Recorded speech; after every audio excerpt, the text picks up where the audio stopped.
Hello there. How are you doing? I hope you're well. It's time to settle in for a story. Today, as the title suggests, I'm going to be making a start on Anne of Green Gables, which was written by Lucy Maud Montgomery, first published in 1908. This story takes place, or at least begins, on Prince Edward Island in Canada, the very place where Lucy Maud Montgomery, Maud to her friends, herself grew up. So Anne and the story around Anne was very much influenced by the author's life and her own experiences. Now, Anne of Green Gables is certainly a much-loved classic which has had many adaptations as movies, TV films and series, theatre productions, even musicals. The 1985 movie starring Megan Follows as Anne is certainly a fan favourite, thought to be loyal to the book in terms of events and the general mood of everything, while giving an authentic feeling of the time period in which the story is set. But another notable mention is the somewhat controversial 2017 Netflix series, Anne with an E, which wildly diverts from the original source material to the horror of some, which I totally understand. But it has received a lot of credit for tackling a number of darker, difficult issues, while still being very uplifting and motivational for some, and generally being very well produced. Perhaps you've got some past experiences with this story? Have you ever read the book yourself? You might be nodding wildly like, are you serious? I've read it 10 times and seen every version ever made. Or maybe this is the first encounter that you've ever had. I would love to know. For this reading, I'm going to be narrating straight out of my rather beautiful little Puffin in Bloom hardback, taken from the same collection as A Little Princess that I've already read to you and which features in those videos of mine. That said, I want this presentation to be very natural, quite relaxed, so don't be surprised if you hear the slight rustling of pages here and there. But enough chat. Shall we get stuck into the story? I think we should. So take it easy and relax if you've some peace and quiet. Let this accompany you at work if you're busy with that. Maybe while you're doing chores around the house, whatever you're up to. And you can always let me know how you like to listen to my audiobooks and readings. I do absolutely love to read your comments. Even the mean ones. Alright. Let's open up the book and begin.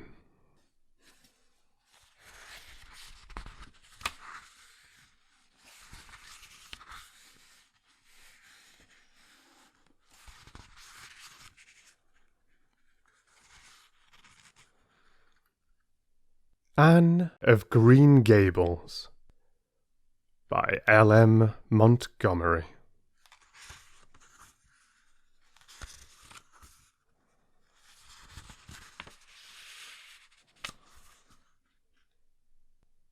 Chapter 1.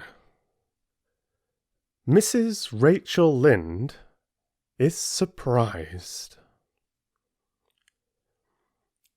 Mrs. Rachel Lynde lived just where the Avonlea main road dipped down into a little hollow, fringed with alders and ladies' eardrops, and traversed by a brook that had its source away back in the woods of the old Cuthbert place. It was reputed to be an intricate, headlong brook in its earlier course through those woods, with dark secrets of pool and cascade.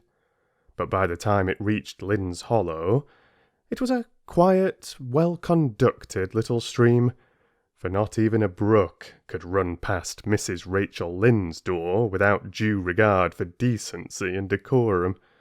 It was probably conscious that Mrs. Rachel was sitting at her window, keeping a sharp eye on everything that passed, from brooks and children up, and that if she noticed anything odd or out of place, she would never rest until she had ferreted out the whys and wherefores thereof. There are plenty of people, in Avonlea and out of it, who can attend closely to their neighbours' business by dint of neglecting their own, but Mrs. Rachel Lynde was one of those capable creatures who can manage their own concerns, and those of other folks into the bargain. She was a notable housewife. Her work was always done and well done.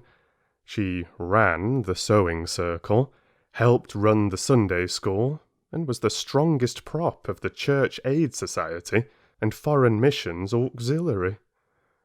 Yet with all this, Mrs. Rachel found abundant time to sit for hours at her kitchen window, knitting cotton warp quilts. She had knitted 16 of them, as Avonlea housekeepers were wont to tell in awed voices, and keeping a sharp eye on the main road that crossed the hollow and wound up the steep red hill beyond. Since Avonlea occupied a little triangular peninsula jutting out into the Gulf of St. Lawrence, with water on two sides of it, anybody who went out of it, or into it, had to pass over that hill road, and so run the unseen gauntlet of Mrs. Rachel's all-seeing eye. She was sitting there one afternoon in early June. The sun was coming in at the window warm and bright.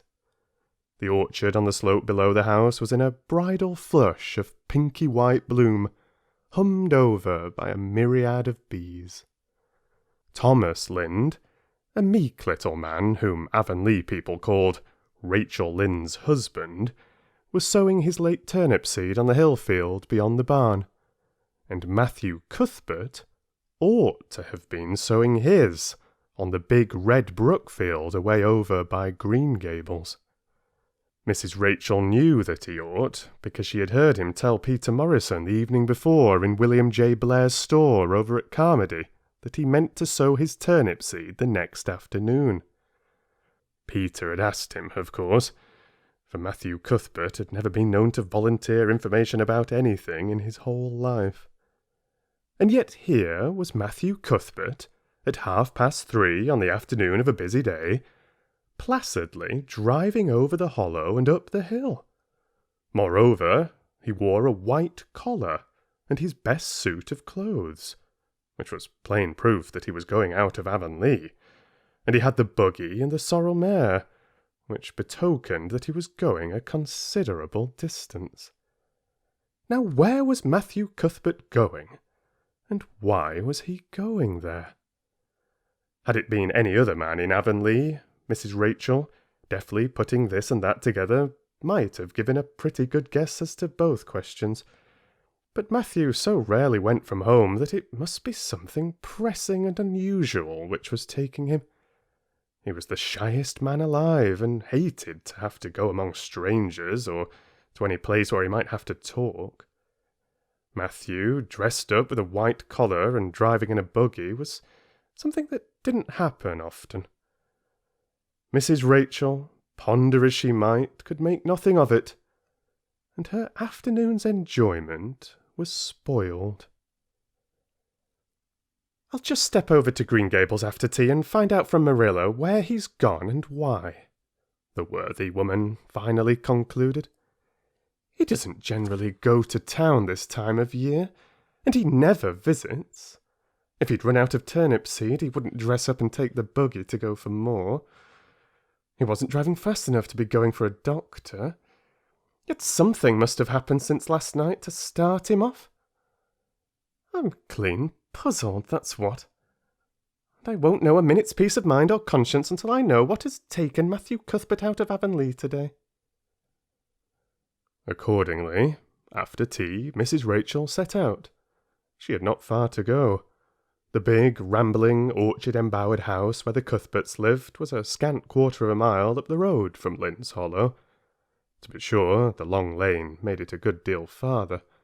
Matthew Cuthbert's father, as shy and silent as his son after him, had got as far away as he possibly could from his fellow men without actually retreating into the woods when he founded his homestead. Green Gables was built at the farthest edge of his cleared land, and there it was to this day, barely visible from the main road along which all the other Avonlea houses were so sociably situated. Mrs. Rachel Lynde did not call living in such a place living at all. "It's just staying, that's what," she said, as she stepped along the deep-rutted, grassy lane bordered with wild rose bushes.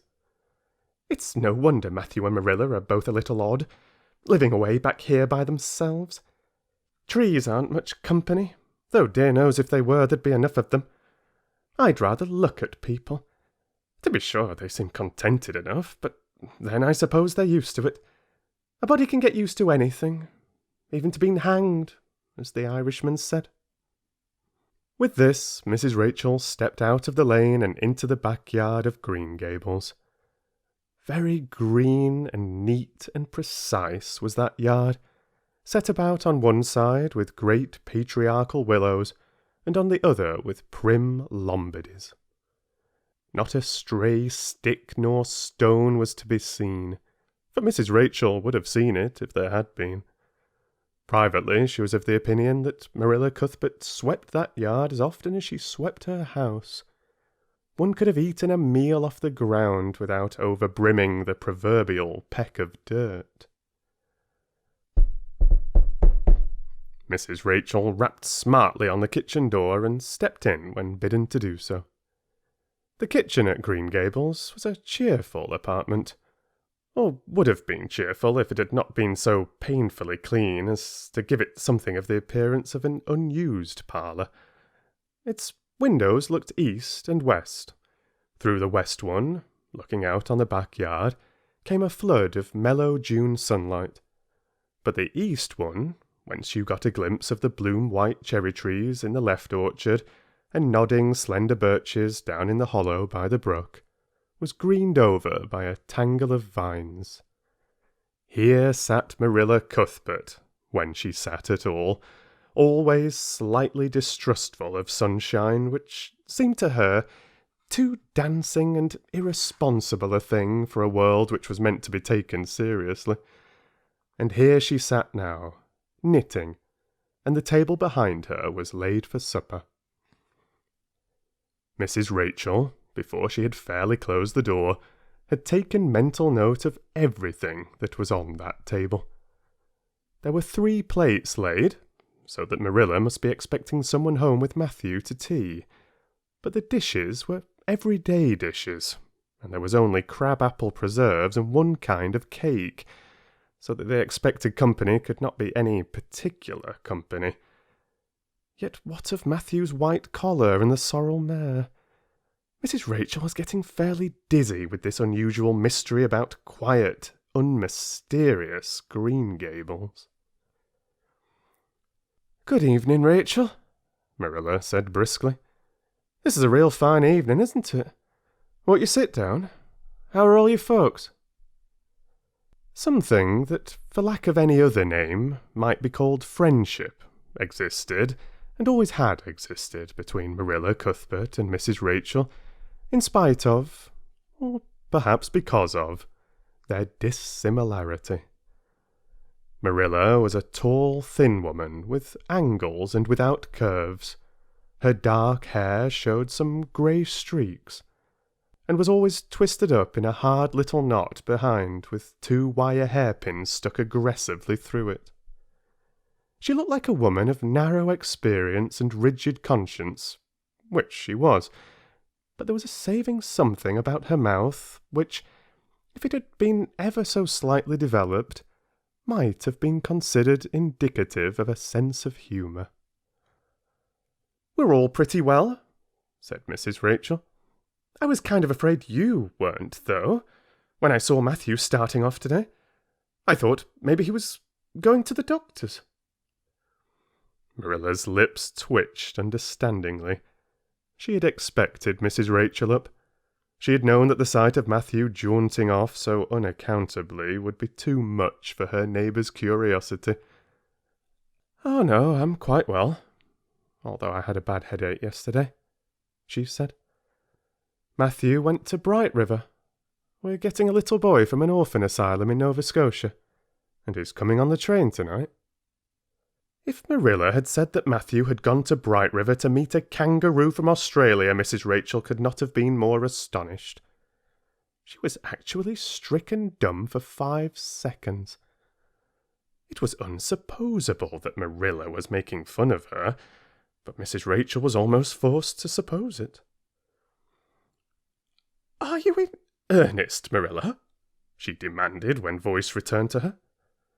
"Yes, of course," said Marilla, as if getting boys from orphan asylums in Nova Scotia were part of the usual spring work on any well-regulated Avonlea farm, instead of being an unheard-of innovation. Mrs. Rachel felt that she had received a severe mental jolt. She thought in exclamation points. A boy? Marilla and Matthew Cuthbert, of all people, adopting a boy? From an orphan asylum? Well, the world was certainly turning upside down. She would be surprised at nothing after this. Nothing. "What on earth put such a notion into your head?" she demanded disapprovingly. This had been done without her advice being asked, and must perforce be disapproved. "Well, we've been thinking about it for some time. All winter, in fact," returned Marilla. "Mrs. Alexander Spencer was up here one day before Christmas, and she said she was going to get a little girl from the asylum over in Hopetown in the spring. Her cousin lives there, and Mrs. Spencer has visited her and knows all about it. So Matthew and I have talked it over off and on ever since. We thought we'd get a boy. Matthew is getting up in years, you know. He's 60, and he isn't so spry as he once was. His heart troubles him a good deal, and you know how desperate hard it's got to be to get hired help. There's never anybody to be had but those stupid, half-grown little French boys. And as soon as you do get one broke into your ways and taught something, he's up and off to the lobster canneries or the States. At first Matthew suggested getting a home boy, but I said no flat to that. They may be all right, I'm not saying they're not, but no London street Arabs for me, I said. Give me a native born at least. There'll be a risk no matter who we get, but I'll feel easier in my mind and sleep sounder at nights if we get a born Canadian. So in the end we decided to ask Mrs. Spencer to pick us out one when she went over to get her little girl. We heard last week she was going, so we sent her word by Richard Spencer's folks at Carmody to bring us a smart, likely boy of about 10 or 11. We decided that would be the best age. Old enough to be of some use in doing chores right off, and young enough to be trained up proper. We mean to give him a good home and schooling. We had a telegram from Mrs. Alexander Spencer today. The mailman brought it from the station, saying they were coming on the 5:30 train tonight. So Matthew went to Bright River to meet him. Mrs. Spencer will drop him off there. Of course, she goes on to White Sands Station herself. Mrs. Rachel prided herself on always speaking her mind, so she proceeded to speak it now, having adjusted her mental attitude to this amazing piece of news. Well, Marilla, I'll just tell you plain that I think you're doing a mighty foolish thing. A risky thing, that's what. You don't know what you're getting. You're bringing a strange child into your house and home, and you don't know a single thing about him. not what his disposition is like, not what sort of parents he had, nor how he's likely to turn out. Why, it was only last week I read in the paper how a man and his wife up west of the island took a boy out of an orphan asylum, and he set fire to the house at night. Set it on purpose, Marilla, and nearly burnt them to a crisp in their beds. And I know another case where an adopted boy used to suck the eggs. They couldn't break him of it. If you'd have asked my advice in the matter, which you didn't do, Marilla, I'd have said for mercy's sake not to think of such a thing. That's what. This Job's comforting seemed neither to offend nor alarm Marilla. She knitted steadily on. I don't deny there's something in what you say, Rachel. I've had some qualms myself. But Matthew was terrible set on it. I could see that, so I gave in. It's so seldom Matthew sets his mind on anything that, when he does, I always feel it's my duty to give in. And as for the risk, there's risks in pretty near everything a body does in this world. There's risks in people's having children of their own, if it comes to that. They don't always turn out well. And then Nova Scotia is right close to the island. It isn't as if we're getting him from England or the States. He can't be much different from ourselves. Well, I hope it will turn out all right, said Mrs. Rachel, in a tone that plainly indicated her painful doubts. Only don't say I didn't warn you. If he burns Green Gables down, I'll put strychnine in the well. I heard of a case over in New Brunswick where an orphan asylum child did that, and the whole family died, in fearful agonies. Only it was a girl in that instance. Well, we're not getting a girl, said Marilla, as if poisoning wells were a purely feminine accomplishment and not to be dreaded in the case of a boy. I'd never dream of taking a girl to bring up. I wonder at Mrs. Alexander Spencer for doing it. But there, she wouldn't shrink from adopting a whole orphan asylum, if she took it into her head.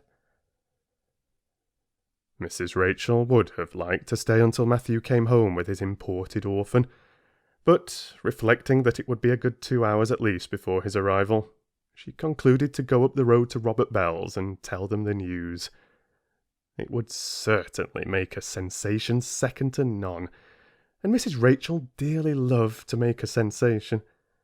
So she took herself away, somewhat to Marilla's relief, for the latter felt her doubts and fears reviving under the influence of Mrs. Rachel's pessimism.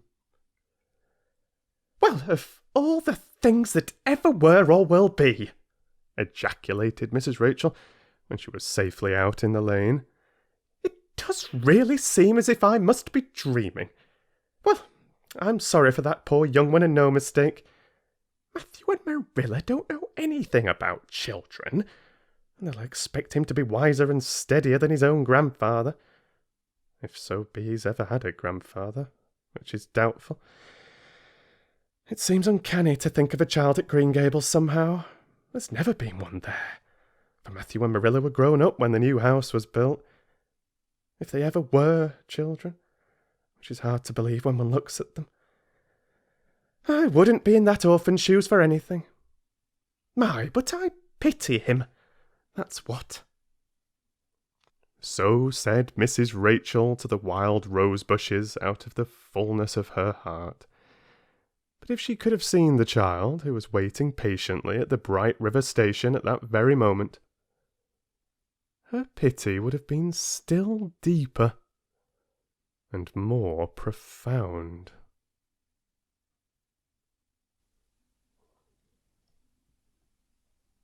Thank you so much for listening. I really hope you enjoyed that. I certainly did. And do come back for chapter 2, which I'll be reading very soon. Matthew Cuthbert is surprised. Don't be a stranger. Do share your thoughts and feelings. Please do leave me a like if you've enjoyed this. And thank you to all of my supporters over on Patreon. please do consider offering some support over on Patreon if you haven't already. You get early access to basically all of my new readings, a couple of days generally before they get shared over on YouTube as a video. You can access downloadable audio libraries, and of course it's just a fantastic way to offer a little bit of support for the stuff I do. All right, thank you so much for being with me today. It's been an absolute pleasure. See you in the next chapter and in those other stories that we share together. You take care, and I'll read to you soon.